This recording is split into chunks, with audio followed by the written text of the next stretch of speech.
जैसे कि हमें पता है वो सभी शास्त्रों का सार है।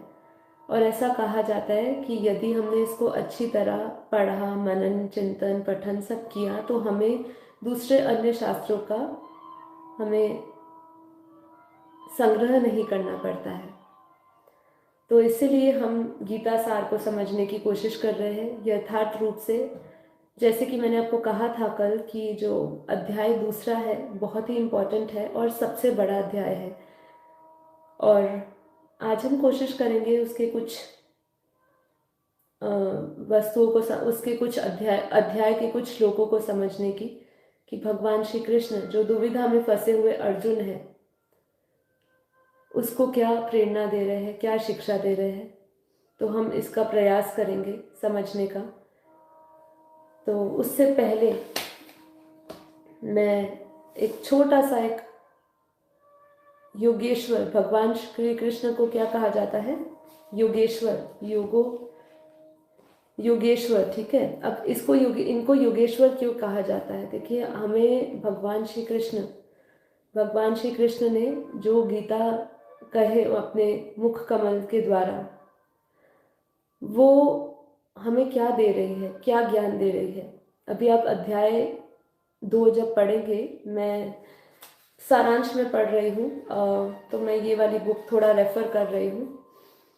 मैं इसको कुछ ये बुक को मैं आगे कुछ प्रमोट नहीं कर रही हूँ, लेकिन इसमें थोड़ा सिंपल है तो मैं उसको थोड़ा समझने की कोशिश कर रही हूँ। तो हर जगह मैं क्या पढ़ रही हूँ, अध्याय 2 जिसके अंदर बार बार भगवान श्री कृष्ण अर्जुन को क्या बता रहे हैं, ये शरीर और शरीरी के बीच में भेद। बार बार क्या बता रहे हैं, शरीर और शरीरी में भेद। क्योंकि जो अर्जुन है उस समय जो उसके अंदर संशय है, जो उसके अंदर भय है, वो क्या है कि वो क्या करने जा रहा है, पाप करने जा रहा है। वो कह रहा है कि मैं कैसे अपने परिजनों को मारूं, कैसे अपने गुरुओं को मारूं, कैसे मैं अपने भीष्म जो मेरे पिता के समान है मैं उनको मारूं। तो भगवान श्री कृष्ण कहते हैं तो पहले से ही मरे हुए, तू नहीं मारेगा तो भी ये पहले से ही मरे हुए, इनको तो मैं कब से मार चुका हूं। ठीक है, तो वो ये कह रहे हैं कि ये शरीर को मत देख, शरीर को मत देख। शरीर तो जैसे कपड़े बदलते हैं हम, वैसे ही शरीर बदलता रहता है, ये चोला बदलता रहता है। तो वो जो शरीरी है वो कौन है, वो आत्मा है। तो वो इस पूरे भगवत गीता में आत्मज्ञान दे रहे हैं, आत्मज्ञान दे रहे हैं। वो ये बता रहे हैं कि तुम्हें इस शरीर के भाव से उठ के इन सब शरीर की जो ज़रूरतें हैं, जो कामनाएं हैं, जो इच्छाएं हैं, जो हमसे पाप कराती है, जो हमारे अंदर दबी हुई वासनाएं हैं, वो जो हमें पाप कराती है, वो सभी को छोड़ते हुए, उन सभी से मुक्त होते हुए, बंधनों से मुक्त हुए हम अपने आत्मा को जाने, आत्म भाव को जाने। जितना हम अपने जो शरीरी है वो है दृष्टा, वो है आत्मा, वो कभी मरती नहीं है। ठीक है, तो उसको कभी, आत्मा को कभी अग्नि जला नहीं सकती है, पानी हवा सुखा नहीं सकती है। तो वो बार बार क्या बता रहे हैं, वो भेद बता रहे हैं आत्मा में और ये शरीर के, दोनों को अलग देख। मोह के वश में आके जो अर्जुन उस समय शंका में डूबा हुआ है, धर्म युद्ध को नहीं कर रहा है, उसको बार बार भगवान श्री कृष्ण धर्म युद्ध करने के लिए कह रहे हैं, कर्म करने के लिए कह रहे हैं। तो इसको हमें समझना होगा। ये पूरा गीता का सारांश ही यही है कि हम आत्मबोध हमें हो, और हम ये शरीर की जो बुद्धि, शरीर बुद्धि से जो हम रहते हैं, मोह माया में फंसे हुए हैं, हम उस वृत्तियों से निकलने का हम प्रयास करें। ठीक है, तो सभी को अब हम थोड़ा पढ़ते हैं कि योगेश्वर कृष्ण क्या कहते हैं। योगेश्वर कृष्ण ने विषाद में फंसे हुए अर्जुन को गीता का ज्ञान देते हुए कहा, जिसका भी जन्म हुआ है उसकी मृत्यु अवश्यम भावी है। ठीक है, अवश्य होगी ही होगी। योगेश्वर कृष्ण ने विषाद में फंसे अर्जुन को गीता का ज्ञान देते हुए कहकर कि जिसका भी जन्म हुआ है उसकी मृत्यु अवश्य होगी। जन्म अर्थात न्यायकर्ता, जन्म अर्थात भगवान श्री कृष्ण को क्या बोला, न्याय करता है। ठीक है, तो जन्म अर्थात न्यायकर्ता परमपिता परमेश्वर की न्याय व्यवस्था के अंतर्गत जीव आत्मा के पूर्व जन्म के कर्मों के फलों के अनुरूप उसे उपयोग के लिए एक साधन के रूप में मनुष्य का तन प्रदान करने के संयोग को ही जन्म कहते हैं। कितनी सुंदर परिभाषा करी है, ध्यान से सुनिए। जन्म किसको कहते हैं मैं आपको फिर से बताती हूँ। जन्म क्या है? जन्म अर्थात न्यायकर्ता जो परमात्मा परमेश्वर की जो न्याय व्यवस्था है, उनकी जो न्याय व्यवस्था है, ठीक है, वो अन्याय कभी किसी के साथ नहीं करते हैं, वो तो सब कुछ कर्मों पे छोड़ा हुआ है। तो वो क्या कहते हैं? न्यायकर्ता परमपिता परमात्मा की जो न्याय व्यवस्था के अंतर्गत जीव आत्मा के पूर्व जन्मों के कर्मों के फल के अनुरूप उसे उपयोग के लिए एक साधन के रूप में मनुष्य का तन मिला। ये तन क्यों मिला है? जिसको जन्म कहा है, ये तन क्यों मिला है? अपने पूर्व जन्मों के कर्मों के फल के अनुरूप उस तन को उपयोग करना है एक साधन की तरह, इसी को जन्म कहते हैं। ठीक इसके विपरीत अपनी आयु पूर्ण कर लेने के उपरांत आत्मा की जीर्ण शीर्ण मरण धर्म शरीर के त्याग को ही मृत्यु कहते हैं। वेद भगवान ने भी मृत्यु ऋषि कहकर स्पष्ट कर दिया है कि मृत्यु अवश्यम भावी है। तो मृत्यु पर विजय कैसे प्राप्त की जा सकती है? अब इसको हम ध्यान से समझते हैं कि मृत्यु पर विजय कैसे प्राप्त की जा सकती है। मृत्यु पर विजय को समझने के लिए हमें पहले ये समझना होगा कि मृत्यु किसकी होती है, किसकी मृत्यु होती है, हमें ये समझना होगा।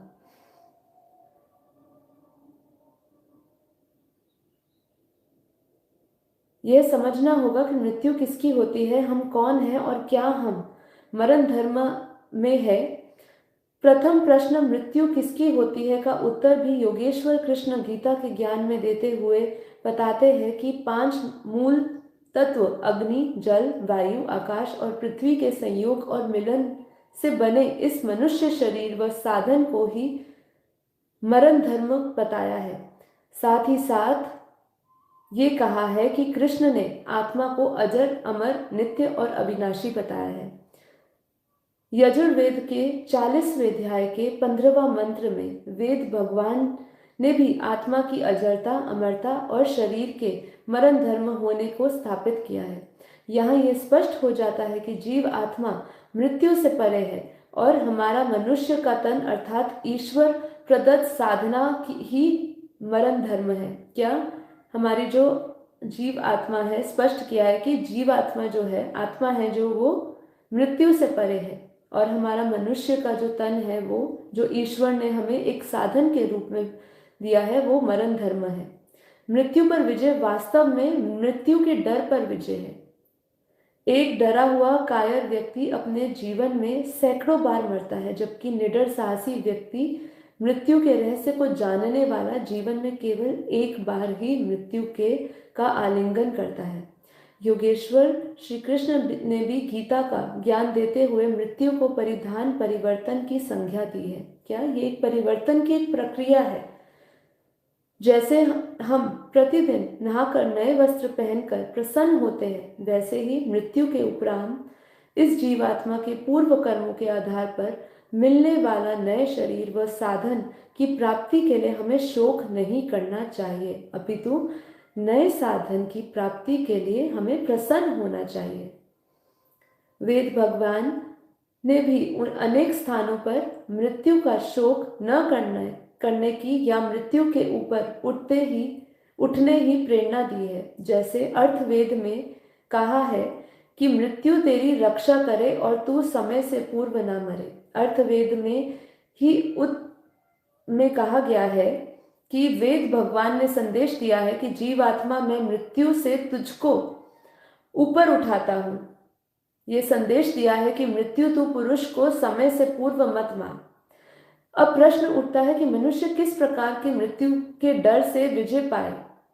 अब प्रश्न क्या उठता है, बहुत ही इंपॉर्टेंट, कि मनुष्य किस प्रकार की मृत्यु से डर पर विजय पाए और मृत्युंजय हो जाए। मृत्युंजय मंत्र की व्याख्या करते हुए जब हम खरबूजे की उपमा देते हैं, उसकी सुगंधी के चारों ओर फैले जाने की बात करते हैं। जो खरबूजा होता है उसकी सुगंधी फैल जाती है चारों ओर। ठीक है, खरबूजा एक एक यहाँ पे उपमा दी है, एग्जाम्पल दिया है, जो एक फल है जिसकी सुगंधी चारों ओर फैल जाने की बात करते हैं। तो हमें वही संदेश मिलता है कि मनुष्य के रूप में अपने इस सीमित जीवन काल में ईश्वर प्रदत्त साधन मनुष्य के तन का उपयोग करते हुए ऐसे सुंदर यज्ञ परोपकार के सत्कर्म करे जिससे आपकी सुगंधी यश चारों ओर फैले। क्या बोला कि हमें क्या बनना है?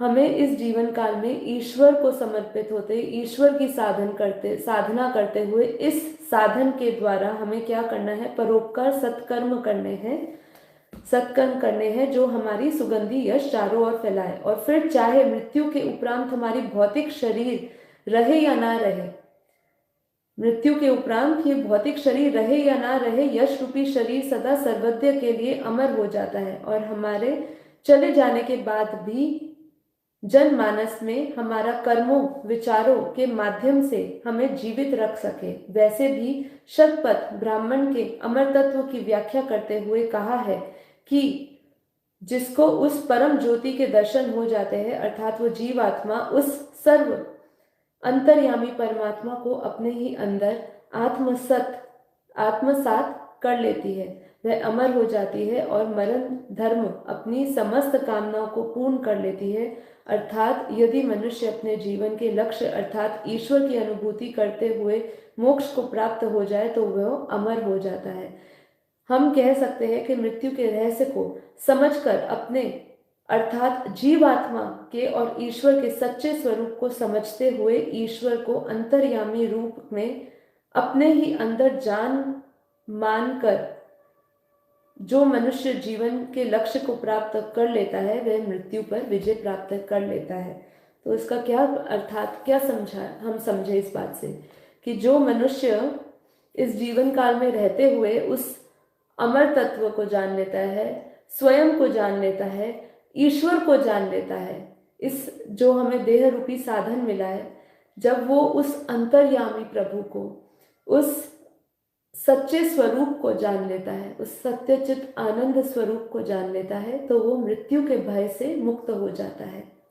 ठीक है, तो ये जो है हमने एक योगेश्वर श्री कृष्ण क्या कहते हैं मृत्यु के बारे में, जन्म के बारे में, वो हमने पढ़ा। अब हम पढ़ते हैं कि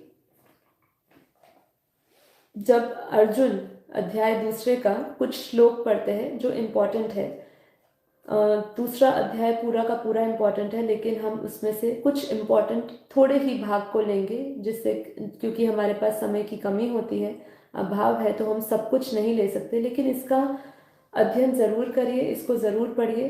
अध्यात्म की यात्रा में जब हम बेहद के ज्ञान को जान चुके हैं, हमारे लिए बहुत ज़रूरी है कि हम अपनी आध्यात्मिक शक्ति और ऊर्जा को बढ़ाने के लिए इन सब चीज़ों का भी सहारा लें। इनका सहारा लेने से क्या होता है, हमें ज्ञान मिला, अब ज्ञान स्वरूप बनने के लिए जो हमें धारणाएं लेनी है वो हमें इन सब वेदों शास्त्रों से मिलती है। क्योंकि जब तक हम इस धारणाओं पे चलना नहीं सीखेंगे तब तक हमारे अंदर ज्ञान टिकेगा नहीं। ज्ञान किसके अंदर टिकता है? ज्ञान टिकने के लिए जो पात्र चाहिए, जो धारणाएं चाहिए, जो धर्म चाहिए। धर्म क्या है? धारणाओं का आचरण करने वाला, वही धर्म है। तो हम क्या वो धर्म को जीते हैं, उस धर्म से जीते हैं? नहीं जीते हैं, बार बार अधर्म कर बैठते हैं, बार बार हम पाप कर बैठते हैं। तो हमें हमेशा अपने आप को ये सब वेदों से, शास्त्रों से, उपनिषदों से सीखी हुई जो दृष्टांत है, जो व्याख्या बताई गई है, वो हमें कुछ ना कुछ सिखा रही है। जब हम उसको लेना शुरू करेंगे तब हमारा जीवन और अच्छा हो जाएगा। बेहद के ज्ञान ने हमारे जीवन को विशेष बना दिया है। जो बेहद के ज्ञान से जुड़े हैं वो जानते हैं कि हमें कितना विशेष ज्ञान मिला है जो इस हद की दुनिया से पार है। सिर्फ अपने आप को आत्मा जानना, शरीर जानना, ये तो सब जानते हैं, ये हम इसलिए पढ़ रहे हैं क्योंकि हम जानते तो है, पर उस पर चलना जो हमें बहुत कठिन लगता है, उसके उपाय हमें मिल रहे हैं। हमें ऐसा विचार दिया जा रहा है, हमारी बुद्धि को ऐसे तर्क दिए जा रहे हैं जिससे हम बार बार उस अवस्था में जिए, है ना। बहुत इंपॉर्टेंट बात है, राइट। आप समझ रहे होंगे कि हम ये क्यों पढ़ रहे हैं। हमारे पास तो बेहद का ज्ञान है, एक ब्रह्मांड का नहीं, अनंतानंत ब्रह्मांडों का ज्ञान दिया है बापूजी ने हमें। एक ब्रह्मांड की रचना नहीं, अनंतानंत ब्रह्मांडों की रचना, कैसे चल रहे हैं, कौन चला रहा है, ये सब ज्ञान दिया है। गैलेक्सियों का ज्ञान दिया है, मल्टीवर्स का ज्ञान दिया है, जो इन सभी चीजों से ऊपर है। लेकिन जो हमें मूल जो गुण पैदा करने हैं, जिससे हम उस आत्म स्वरूप पे जा सके, अपने आसुरी वृत्तियों से, आसुरी प्रकृति जब हमारे पर हावी होती है, ठीक है, तब हमें क्या करना है, वो ये सारांश हमें समझाता है। वो गीता का सार हमें समझाता है कि हम किस मार्ग पर चले, क्या सही है क्या गलत है। जब अर्जुन जैसा व्यक्ति महापुरुष, अर्जुन जैसा व्यक्ति महापुरुष जब इतनी संशय में आ सकता है, मोह में ग्रस्त होके अपना धर्म भूल सकता है, तो हम क्या चीज है। हम कौन से युग में जन्म लिया है, आप ये समझिए। चाहे ये युग में हम बहुत ही विकास देख रहे हैं, लेकिन बुद्धि कहाँ जा रही है। इसीलिए हमें इसका अध्ययन पठन करना पड़ता है, जिससे कि हम भी उस अर्जुन के समान, जो हम दुविधाओं में फंसे हुए हैं, जो संशय में फंसे हुए हैं, मोह में फंसे हुए हैं, हम उससे बाहर निकल सके। तो अभी होता क्या है, हम लोग ये जानते हैं कि अर्जुन जो विषाद में डूबे हुए हैं, जिनकी आंसुओं के कारण जिनके नेत्रों की देखने की शक्ति भी अवरुद्ध हो गई है, तो उस समय भगवान मधुसूदन उनको क्या वचन बोल रहे हैं, अब हम उन श्लोकों पे ध्यान देंगे। कुछ एक श्लोक है दूसरे अध्याय का 7वां श्लोक, जिसमें वो कह रहे हैं, भगवान श्री कृष्ण कह रहे हैं, कायरता रूप दोष से निष्कृत स्वभाव वाला और धर्म के विषय में मोहित अंतरकरण वाला मैं आपसे पूछता हूँ। ये अर्जुन पूछ रहे हैं कि जो निश्चित कल्याण करने वाली बात है वो आप मुझे बताइए। अब तक वो क्या पूछ रहे थे, भगवान से अर्जुन क्या पूछ रहा था, अब तक वो सिर्फ तर्क ही कर रहा था, लेकिन अब वो समर्पित होते हुए क्या कह रहे हैं, मुझे कल्याण करने वाला मार्ग बताइए, जो मेरे लिए कल्याणकारी है। मैं आपका शिष्य हूँ, मैं आपकी शरण में आया हूँ। इस व्याख्या से हमें क्या समझ आता है वो हम देखते हैं। प्रत्येक मनुष्य वास्तव में साधक है। ये सबसे अच्छी मुझे एक लाइन लगी थी, इसको हमें समझना है। प्रत्येक मनुष्य साधक है, कारण कि 84 लाख योनियों में भटकते हुए जीवन को भगवान ये मनुष्य शरीर केवल अपने कल्याण करने के लिए ही प्रदान करते हैं। हमें ये मनुष्य जीवन क्यों मिला है, समझने की कोशिश करिए। खाने पीने भोगने के लिए नहीं मिला। भगवान श्री कृष्ण क्या कहते हैं, ये मनुष्य शरीर केवल अपने कल्याण करने के लिए ही प्रदान किया गया है। 84 लाख योनियों में जब हम भटकते भटकते जब हमें मनुष्य जीवन मिला है, तो हमें पुरुषार्थ अर्थात अपने कल्याण के लिए मिला है। इसीलिए किसी भी मनुष्य को अपने कल्याण से निराश नहीं होना चाहिए।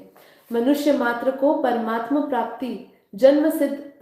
प्राप्ति का जन्म सिद्ध अधिकार है। साधक होने के नाते मनुष्य मात्र अपने साधक को प्राप्त करने में स्वतंत्र, समर्थ, योग्य और अधिकारी है।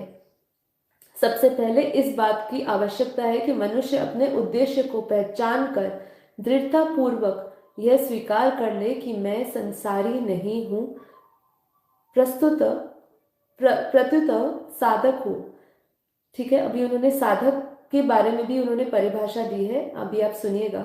मैं स्त्री हूँ, मैं पुरुष हूँ, मैं ब्राह्मण हूँ, मैं क्षत्रिय हूँ, मैं वैश्य हूँ, मैं शूद्र हूँ, मैं ब्रह्मचारी हूँ, मैं गृहस्थ हूँ, मैं वानप्रस्थ हूँ, मैं सन्यासी हूँ आदि मान्यता केवल संसारिक व्यवहार है, अर्थात ये हमारी मर्यादा है के लिए है, मर्यादा है। ये एक संसारिक व्यवहार है के लिए तो ठीक है, पर परमात्मा प्राप्ति में ये बाधक है। जब तक आप अपने आप को ये सब मानते हैं, अपने आप को इन सब चीजों से अपने आप को संबोधित करते हैं, तब तक ये आपके कल्याण के मार्ग में, परमात्मा की प्राप्ति के मार्ग में बाधक है। ये मान्यता शरीर को लेकर है। परमात्मा प्राप्ति शरीर को नहीं होती, प्रत्युतः स्वयं साधक को होती है। साधक स्वयं अशरीरी होता है। क्या है साधक? साधक अशरीरी ही होता है। अर्जुन अपने वास्तविक उद्देश्य को पहचान लिया है कि मुझे अपना कल्याण करना है, इसलिए वह युद्ध करना अथवा ना करने की बात नहीं पूछ रहे, अपने कल्याण का निश्चित उपाय पूछ रहे हैं। ठीक है, तो कितना सुंदर बात करी कि हम सभी साधक हैं, और इस साधक की परिभाषा क्या है कि वो अशरीरी ही होता है। साधक अशरीरी होता है। ठीक है, तो हम आगे बढ़ते हैं। भगवान श्री कृष्ण कहते हैं, भगवान बोलते हैं कि तुमने शोक ना करने योग्य का शोक किया है और विद्वता की बातें कर रहे हो, अर्थात पंडित जैसी बातें कर रहे हो, परंतु जिनके प्राण चले गए हैं उनके लिए, और जिनके प्राण नहीं गए उनके लिए पंडित लोग शोक नहीं करते। क्या? जो चला गया है उनके लिए तुम्हें शोक नहीं करना है। इस श्लोक की व्याख्या को थोड़ा और गहराई से समझते हैं कि इस श्लोक में भगवान क्या कह रहे हैं। मैंने जैसे इस एपिसोड में शुरू होने से पहले कहा था कि ये पूरे अध्याय में शरीरी की बात करी है, शरीर को अलग, और ये जितने भी सगे संबंधी हमें जो दिख रहे हैं, जो मोह में, जो ममता के वश में, जो अपने धर्म को भूल बैठा है अर्जुन, जो ज्ञान को अर्जन करने वाला है, लेकिन उस समय उसके आंखों के आगे पर्दा आ चुका है ममता का, मोह का। उसको हटाने के लिए बार बार श्री कृष्ण उनको समझा रहे हैं कि शरीर और शरीरी अलग है। इस श्लोक में भगवान शरीर और शरीरी अर्थात स्वयं के विवेक का उपदेश आरंभ करते हैं, जो प्रत्येक मार्ग के साधक के लिए अत्यंत आवश्यक है। जो भी इस अध्यात्म के मार्ग पर चल रहा है उनके लिए बहुत जरूरी है इस चीज को समझना कि शरीर सदा मृत्यु में रहता है और शरीरी सदा अमरता में रहता है। इसलिए दोनों के लिए ही शोक करने का कोई भी औचित्य नहीं है। यह इस संपूर्ण उपदेश का सार है। यहाँ एक बात विशेष ध्यान देने की है कि भगवान इस प्रकरण में चिन्मय सत्ता स्वरूप अपने अंश आत्मा को ही सामान्य लोगों को समझाने की दृष्टि से शरीरी तथा देही नाम से कहा है। वास्तव में शरीरी का शरीर से संबंध है ही नहीं, हो ही नहीं सकता। जो शरीरी है अर्थात आत्मा है, उसका शरीर से के साथ कोई संबंध हो ही नहीं सकता। वो बार बार दोनों को अलग ही बता रहे हैं। ठीक है, तो अब आगे थोड़ा और पढ़ते हैं हम लोग कि जो विषय में अभी हम पढ़ रहे हैं श्लोक 13 अध्याय 2 का, कि उस विषय में धीर मनुष्य मोहित नहीं होता। जब भी देहधारी इस मनुष्य शरीर जैसे बालकपन, जवानी और वृद्ध अवस्था होती है, ऐसे ही दूसरे शरीर की भी प्राप्ति होती है। उस विषय में धीर मनुष्य मोहित नहीं होता है। इसकी व्याख्या में ऐसा कहते हैं कि जीव स्वयं तो निरंतर अमरत्व में ही रहता है। जीव स्वयं तो निरंतर अमरत्व में ही रहता है, पर शरीर निरंतर मृत्यु में जा रहा है। जीव के गर्भ में आते ही मृत्यु का ये क्रम आरंभ हो जाता है। गर्भावस्था से बालावस्था, बालावस्था से युवा अवस्था, युवा अवस्था से वृद्ध अवस्था, वृद्ध अवस्था मरती है तो देहांतर अवस्था आती है, अर्थात दूसरे जन्म की प्राप्ति होती है। इस प्रकार शरीर की अवस्थाएं बदलती है, पर उसमें रहने वाली शरीरी ज्यों का त्यों रहता है। कारण यह कि शरीर और शरीरी दोनों के विभाग भी अलग अलग है। सबसे इम्पोर्टेंट लाइन, बंधन मुक्ति स्वयं की होती है, शरीर की नहीं। हम जो कह रहे हैं मेडिटेशन में भी, हम बंधन मुक्त होने की जो बात कर रहे हैं वो स्वयं की होती है। क्योंकि बांध के किसने रखा है? हमने बांध के रखा है। किस लिए? किससे? अपने मन में जो भी हमने मन से सभी चीजों के साथ अपना सबको बांध के रखा है। तो हमें क्या करना है? मन को ही हमें छोड़ना है। क्या बात की है? हमने बात करी थी ना मन को छोड़ने की। मन को छोड़ने की हमने कहाँ बात करी थी? अद्वैत में। अद्वैत भाव अद्वैत साधना करने वाले जो पुरुष होते हैं वो मन को छोड़ देते हैं। तो जब तक हमने मन ही बंधन का कारण है, मन ही मोक्ष का कारण है, तो हमें बंधन मुक्त स्वयं की करनी है, ये शरीर की नहीं। ये शरीर का बंधन तो छूट ही जाना है एक दिन, आपको इसके लिए कोई एक्स्ट्रा प्रयास नहीं करना पड़ेगा। आप खुद ही सोच लीजिए, जो मर जाता है, जो मृत्यु को प्राप्त हो जाता है, वो सब, अब वो उसके शरीर के बंधन सब खत्म हो जाते हैं, ठीक है। तो हम वो क्या चीज से बांध के रखता है, अगर उसको मुक्ति नहीं मिलती या मोक्ष नहीं मिलता तो किस चीज, वो किससे बांध के रखा हुआ है, उसको किसने बांध के रखा है, उसके मन ने उसको बांध के रखा है।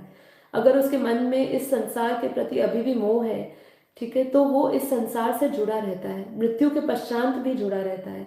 पर आत्मा जो है वो बंधन से मुक्त है, ठीक है। तो हमें ये समझना है, क्योंकि हर इस दृष्टांत में भगवान श्री कृष्ण आत्मा के जो गुण है और ये जो शरीर के जो गुण है, दोनों को अलग अलग देख रहे हैं, ठीक है। तो अभी हम और आगे पढ़ते हैं,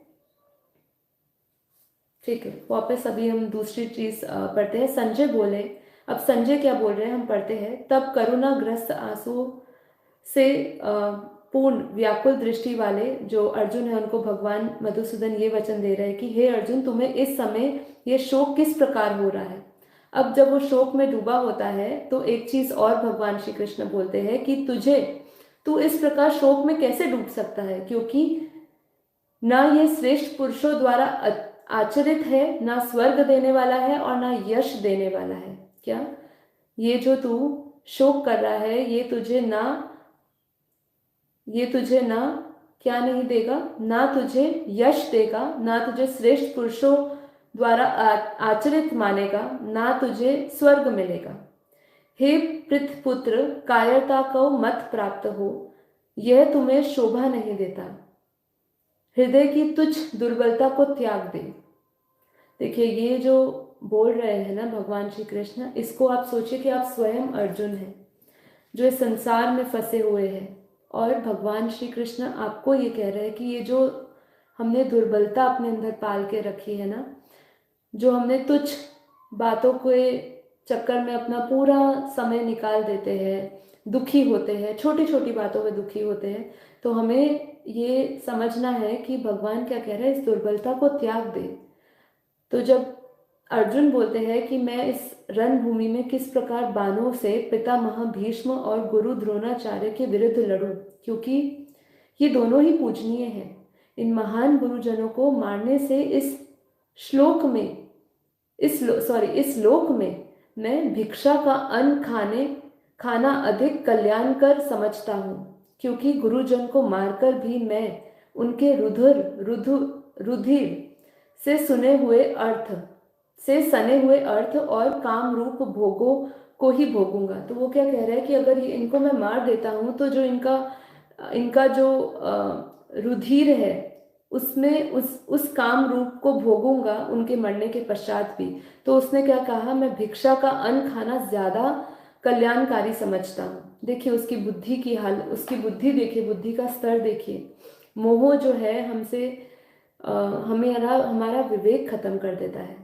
हम यह भी नहीं जानते कि हमारे लिए ये युद्ध करना श्रेष्ठ है या करना नहीं है। वह यह भी नहीं जानते हैं कि हम उन्हें जीतेंगे या वह हमें जीतेंगे।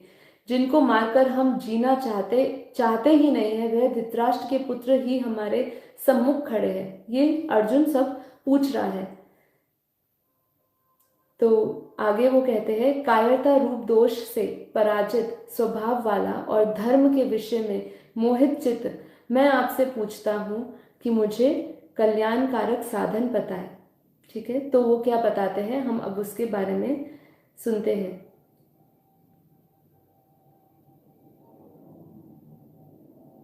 तुम शोक ना करने योग्य मनुष्यों के लिए शोक करते हो, ये अभी हमने पढ़ा। ठीक है, न तो ऐसा ही है कि किसी काल में मैं नहीं था, तुम नहीं थे, अथवा ये राजा लोग नहीं थे, और ना ही ऐसा कोई समय होगा जब ये आगे नहीं रहेंगे। जैसे इस शरीर में जीवात्मा को कुमार युवा वृद्धावस्था प्राप्त होती है, वैसे ही अन्य शरीर की प्राप्ति भी होती है। इस विषय में धीर पुरुष मोहित नहीं होता है। सर्दी गर्मी और सुख दुख को देने वाली इंद्रिय और विषयों के संयोग तो उत्पत्ति विनाशशील है और अनित्य है, इसलिए हे भारत तुम उनको सहन करो। क्योंकि हे पुरुष श्रेष्ठ, दुख सुख को समान समझने वाला जिस धीर पुरुष को ये इंद्रियां और विषयों के संयोग व्याकुल नहीं करते, वह मोक्ष को योग्य हो जाता है। कितनी सुंदर बात हमें ये बताई कि जो पुरुष ये इंद्रियों और विषयों के संयोग व्याकुल नहीं होता है, हाँ, जो इनके प्रति व्याकुल नहीं होता है, वह मोक्ष योग्य हो जाता है। तो हमें अगर मोक्ष योग्य होना है, उसके पात्र बनना है, तो हमें ये इंद्रियों और विषयों के प्रति व्याकुलता नहीं दिखानी है। असत्य वस्तु की तो सत्ता नहीं है और सत्य का अभाव नहीं है, ठीक है। इसकी सत्ता कभी भी नहीं हो सकती, असत्य कभी भी नहीं जीत सकता है, उसकी कभी भी सत्ता नहीं हो सकती है इस संसार में। हमें कुछ समय के लिए लगता है कि असत्य की जीत हो रही है, लेकिन नहीं, सत्य का अभाव कभी भी नहीं होता है।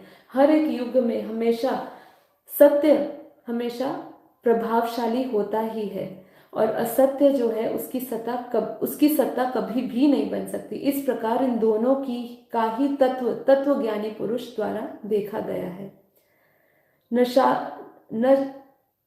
नाश रहित तो तुम उसको जानो, नाश रहित तो तुम उसको जानो, जिससे यह संपूर्ण दृश्य जगत व्याप्त है। इस अविनाशी का विनाश करने में कोई भी सामर्थ्य नहीं है। यहाँ किसकी बात हो रही है? उस आत्मा की, कि उसका तो कोई विनाश कर ही नहीं सकता है। इस नाश रहित अप्रेमय नित्य स्वरूप जीव आत्मा के ये सब शरीर नाशवान कहे गए हैं। इसलिए भरतवंशी अर्जुन तुम युद्ध करो। जो इस आत्मा को मारने वाला समझता है और जो इसको मरा हुआ मानता है, ये दोनों ही नहीं जानते, क्योंकि ये आत्मा वास्तव में ना तो मरती है और ना ही इसके द्वारा किसी को मारा जाता है। ये आत्मा किसी भी काल में भी ना तो जन्मता है और ना ही मरता है, तथा यह उत्पन्न होकर फिर ना होने वाली, क्योंकि ये अजन्मा नित्य सनातन पुरातन शरीर के मारे जाने पर भी ये नहीं मारा जाता है। देखिए, इसका थोड़ा सा बेहद के ज्ञान से हम समझते हैं कि जब इस पूरे ब्रह्मांड का महाकाल प्रलय में संपूर्ण ब्रह्मांड का जब समय पूरा होता है, तब सभी आत्माएं जो इस ब्रह्मांड से जो ऊपर की आत्माएं हैं, वो सब ऊपर चली जाती है। और इस ब्रह्मांड की जब आयु पूरी होती है महाकाल प्रलय में, तो आत्माओं का भी मुक्ति हो जाती है। पर इन्होंने जो बोला है कि आत्मा अजंता है, अनित्य है, ठीक है, नित्य है, सॉरी, तो ये जो बताया, ये मूल गुण बताया है आत्मा के। ये तब के समय की बात करी है जब आत्मा का जन्म होता है, जब आत्मा की क्रिएशन हुई है, उस समय की ये बात करी गई है। इस समय को बार बार वो समझा रहे हैं कि जो आत्मा है वो नित्य है, वो शाश्वत है, उसको कोई मार नहीं सकता है, वो शरीर के खत्म होने के बाद भी उसका अस्तित्व रहता है। तो ये मूल गुण जो है आत्मा का उस समय का है जब आत्मा की क्रिएशन होती है। बेहद के ज्ञान के अनुसार जब हम धीरे धीरे इस धरती पे, जब हमारा पाप बढ़ जाता है, जब पूरी धरती गिर जाती है, जब इसका महाकाल प्रलय में इस पूरी दुनिया को समेटा जाता है, तब जो आत्मा इस ब्रह्मांड में आके जो बनी थी, जो लो कैटेगरी की आत्माएं होती है, उन आत्माओं की भी मुक्ति हो जाती है, अर्थात वो भी खत्म हो जाती है, ठीक है।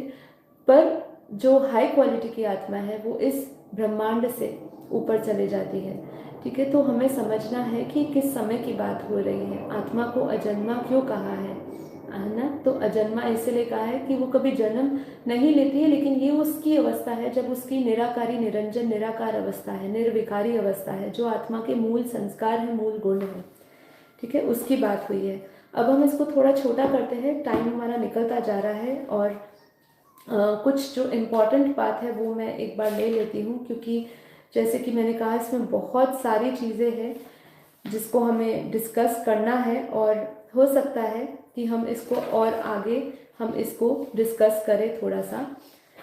तो एक श्लोक है, जिस श्लोक में 61 नंबर का श्लोक है, जिसमें भगवान क्या समझा रहे हैं वो एक बार हम जान लेते हैं और फिर हम इसको वाइंड अप कर देंगे। और फिर हम कुछ इसके जो चीज़ जो इम्पोर्टेंट रह गई है वो हम अगर ज़रूरत लगेगी तो अगले एपिसोड में लेंगे, नहीं तो हम अध्याय 3 शुरू करेंगे। तो अब ये श्लोक क्या कह रहा है हम ये सुन लेते हैं। संपूर्ण प्राणियों की जो रात है उसमें संयमी मनुष्य जागता है, और जिसमें सब प्राणी जागते हैं वह तत्व को जानने वाला मुनि की दृष्टि में रात है। ठीक है, अब इसकी व्याख्या को समझते हैं तो हमें इसकी जो कॉम्प्लेक्स हमें जो लग रहा है पूरा, इसको हम व्याख्या के द्वारा समझते हैं कि भगवान क्या कहना चाह रहे हैं। अब भगवान सांख्य योग की दृष्टि से कह रहे हैं, क्योंकि परिणाम में कर्म योग तथा सांख्य योग एक ही है।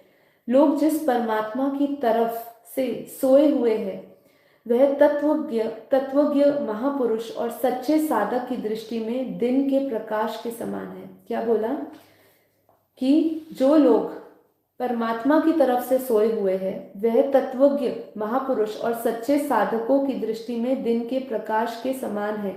सांसारिक लोगों का तो पारमार्थिक साधक के साथ विरोध होता है। यहाँ पे दो लोगों का हमेशा विरोध रहता है, किसका? जो संसार में पड़े हुए हैं और जो परमात्मिक साधक है, जो परमात्मा के मार्ग पर पड़े हुए हैं, उनका हमेशा एक साथ रहना विरोध ही सिद्ध होता है। पर पारमार्थिक साधक का सांसारिक लोगों के साथ विरोध नहीं होता। सांसारिक लोगों का जो है वो विरोध है परमात्मिक साधक के साथ, लेकिन जो परमात्मिक साधक है उसका सांसारिक लोगों के साथ विरोध कभी भी नहीं होता है। सांसारिक लोगों ने तो केवल संसार को ही देखा है, सांसारिक लोगों ने संसार को देखा है, पर पारमार्थिक साधक संसार को भी जानता है और परमात्मा को भी जानता है। संसार में रचे बचे लोग सांसारिक वस्तुओं की प्राप्ति ही अपनी उन्नति मानते हैं, परंतु तत्वज्ञ महापुरुष और सच्चे साधक की दृष्टि में यह तो रात के अंधकार की तरह है, उसका किंचित मात्र भी महत्व नहीं है। तो जो परमात्मक साधक है वो, उसके लिए इसकी कोई भी महत्वता नहीं है। जो संसार की वस्तुएं, जो संसारी लोग उसको प्राप्त करने के लिए जो उसके पीछे भाग रहे हैं, उसके लिए जो सच्चा साधक है, जो अशरीर है, जो शरीरी है, मतलब जो आत्मा है, जो आत्म बोध में है, उसके लिए ये सब की कोई भी महत्वता नहीं है। उसके लिए ये सब मात्र एक माया है। वो संसार को भी देख सकता है और परमात्मा को भी देख सकता है। तो अभी हम इतना ही आज के लिए रखते हैं। देखिए ये इसके अंदर बहुत इम्पोर्टेंट चीज़ें रह गई है, थोड़ा कर्म योग का भी ज्ञान रह गया है, तो हम कुछ चीज़ों को डिस्कस करते रहेंगे। देखिए आप कितने 18 दिन का एक महीना होता है, आप उस चीज़ पे मत जाइएगा। ये हम कुछ ना कुछ हर रोज़ नई चीज़ें सीख रहे हैं। कि आज जैसे हमने सीखा शरीर और शरीरी, हमें पता था, मैंने जैसे ही आपको कहा ना, ये सब चीज़ों का ज्ञान हमें पहले से ही है, इस सब चीज़ों का बोध हमें हो चुका है, पर ये हम सुन रहे हैं। हमेशा ये समझिए, ये हम इसलिए सुन रहे हैं जिससे कि हमें धारणाएं लेने में मदद हो, हम धर्म को अपना सके और अधर्म का विनाश कर सके, जो अधर्म हमारे भीतर ही हो रहा है। ठीक है, अभी हम यहाँ पे सिर्फ स्वयं की बात करेंगे। तो हमारे भीतर ही धर्म और अधर्म दोनों चल रहा है, दैवी और आसुरी प्रकृति दोनों ही हमारे अंदर प्रबल है। जैसे ही सिचुएशन आती है, हमारी कौन सी प्रकृति बाहर आती है हमें पता नहीं है। तो हम अपने जो दैवी प्रकृति है, जो हमारे दैवी संस्कार है, उसको हम जागृत कर रहे हैं, उसको हम बढ़ा रहे हैं। कैसे? जितना जितना हम आत्मबोध में आ रहे हैं, जितना जितना हम ज्ञान सुन रहे हैं, तो इन सबको जितना हम श्रवण करेंगे, मनन करेंगे, उतना ही हमारा कल्याण होता रहेगा, क्योंकि ये कल्याण का मार्ग है। भगवान श्री कृष्ण क्या कह रहे हैं कि ये तेरे कल्याण का मार्ग है। अर्जुन क्या मांग रहा है? युद्ध की समस्या नहीं मांग रहा है, अब अपने कल्याण का मार्ग पूछ रहा है। उसने ये नहीं पूछा कि अब मैं कौन सी रणनीति रखूं युद्ध में लड़ने के लिए। उन्होंने सिर्फ अपने कल्याण का मार्ग पूछा है। तो हमारे लिए भी ये कल्याण का मार्ग है। सभी बेहद की आत्माएं अब तैयार हो जाए